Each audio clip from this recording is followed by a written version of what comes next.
Hello students, आज हम करेंगे कक्षा 8 की प्रश्नावली 6.3 का क्वेश्चन नंबर 1।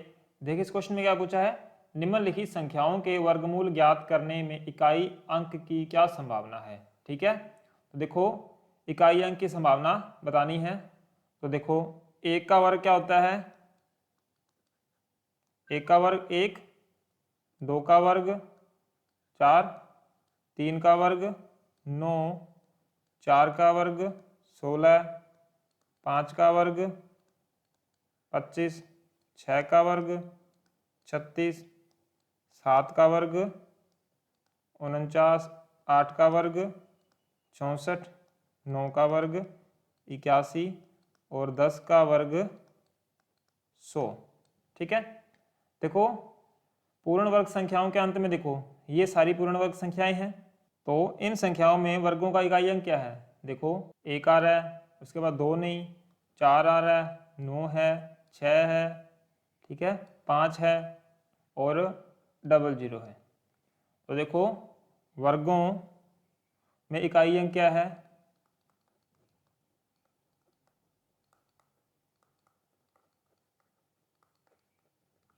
इकाई का अंक क्या आ रहा है 00।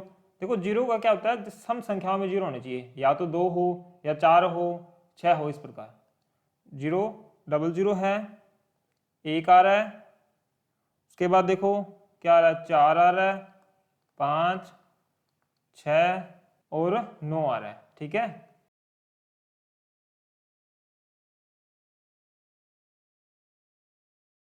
तो इस संख्या का इकाई अंक क्या है 1।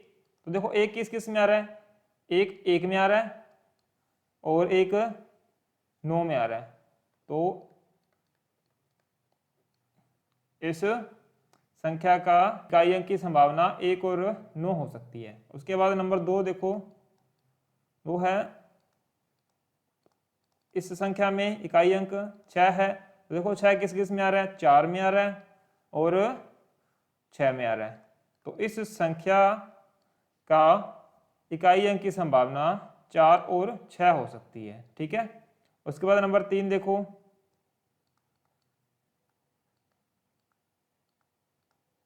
देखो इस संख्या में इकाई अंक क्या है 1, तो इसकी संभावना क्या होगी 1 हो सकती है और 9। ठीक है, इस संख्या का वर्ग निकालेंगे, वर्गमूल निकालेंगे, तो उसके इकाई अंक आने की संभावना क्या होगी, या तो 1 या 9 होगी। उसके बाद देखो, तो देखो इस संख्या में इकाई अंक क्या है 5, तो इसकी संभावना क्या होगी 5। देखो किस में आ रहा है 5, ओनली 5 में आ रहा है, तो इसकी संभावना क्या होगी संख्या 5, इकाई का अंक 5 आने की संभावना है। ठीक है, इसका नंबर 2 देखो, बिना गणना किए वह संख्या बताएं जो वास्तव में पूर्ण वर्ग संख्या नहीं है। तो देखो हम जानते हैं कि संख्याओं के वर्गों के इकाई अंक 1, 4, 5, 6, 9 और 0, यानी सम में हो 0। ठीक है, जैसे 2, 4, 6 इस प्रकार हो, तो वह वे संख्याएं पूर्ण वर्ग संख्याएं होती हैं। ठीक है, जिनका इकाई का अंक इनमें से हो तो वह पूर्ण वर्ग संख्या होती है। तो देखो नंबर 1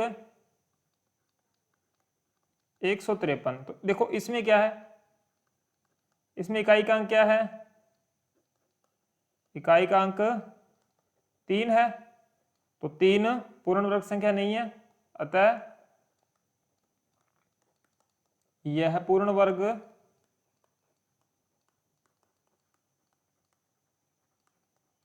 संख्या नहीं है। ठीक है, उसके बाद देखो संख्या दे रखी है 257। तो 257 में इकाई का अंक क्या है, 257 में इकाई का अंक 7 है, अतः यह भी पूर्ण वर्ग संख्या नहीं है। ठीक है,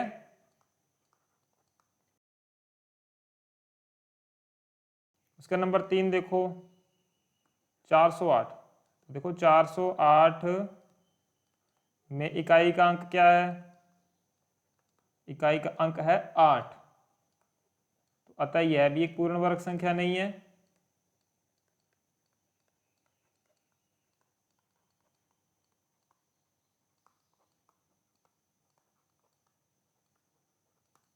ठीक है, उसके बाद नंबर 4 देखो 441। तो 441 में इकाई का अंक देखो क्या है, इकाई का अंक 1 है, तो एक पूर्ण वर्ग संख्या है, अतः यह पूर्ण वर्ग संख्या है, क्योंकि पूर्ण वर्ग संख्याओं में इकाई का अंक 1, 4, 5, 6, 9 और 0 यानी सम संख्या में हो, जैसे 2 0, 4 0 इस प्रकार। नेक्स्ट क्वेश्चन देखते हैं। नंबर 3 क्वेश्चन है, बार बार घटाने की विधि से 100 और 169 का वर्गमूल ज्ञात कीजिए। तो देखो, बार बार घटाने की विधि से 100 का वर्गमूल ज्ञात करना है। तो देखो 100 में से हम 1 से क्रमागत विषम संख्याएं घटाएंगे।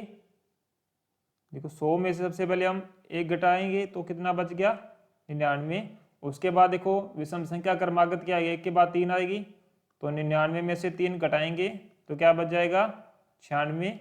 उसके बाद देखो 96 में से 5 घटाएंगे तो 5 घटाने पर क्या बच गया, 91। उसके बाद देखो इसकी क्रमागत संख्या आगे विषम संख्या क्या है, 7, तो 7 घटाने पर कितना बच जाएगा, 84। उसके बाद क्रमागत संख्या 9, तो 9 घटाने पर कितना बचेगा, 75। उसके बाद 11, तो 11 घटाने पर 64 बच गया। उसके बाद 13, तो 13 घटाएंगे तो बच जाएगा 51। उसके बाद 51 में से 15 घटाएंगे तो बचेगा 36।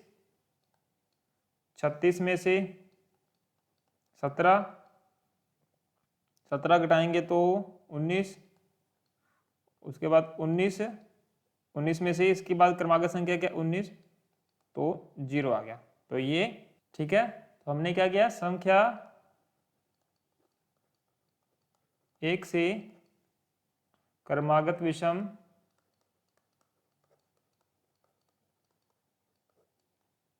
संख्याओं को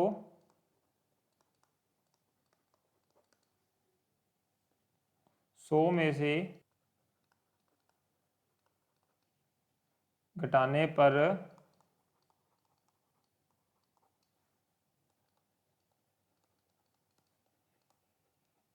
दसवां पद 0 प्राप्त होता है।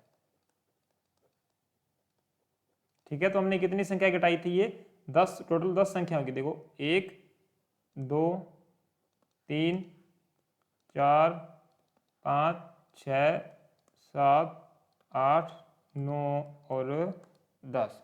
ठीक है, तो इसलिए इसका वर्गमूल क्या होगा, तो 100 का वर्गमूल होगा 10।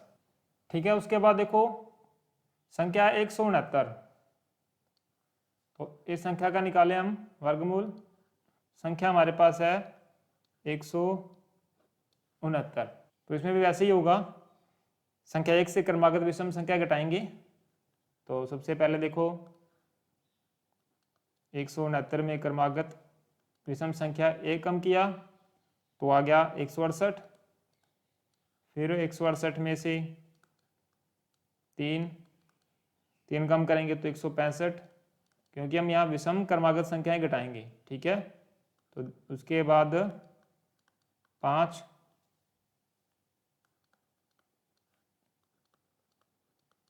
फिर 7, फिर 9,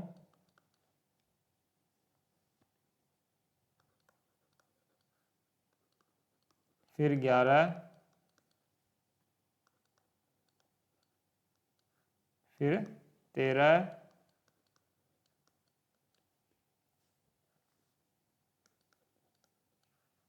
फिर 15,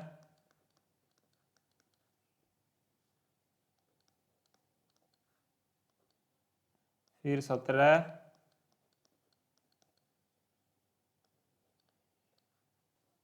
फिर 19,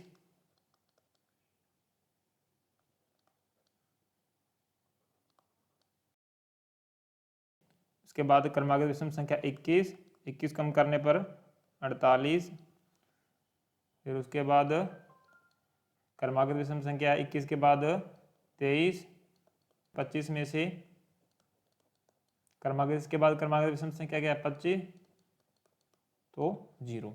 ठीक है, तो देखो संख्या 1 से क्रमागत विषम संख्याओं को 169 में से घटाने पर कौन सा पद है ये, तो देखो पद है 1, 2, 3, 4, 5, 6, 7, 8, 9, 10, 11, 12, 13।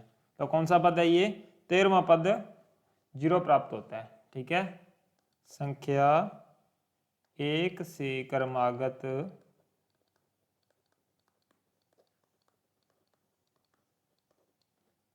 विषम संख्याओं को 169 में से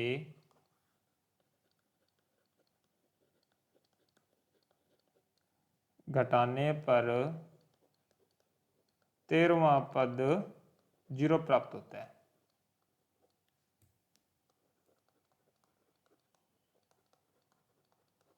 इसलिए 169 का वर्गमूल क्या होगा,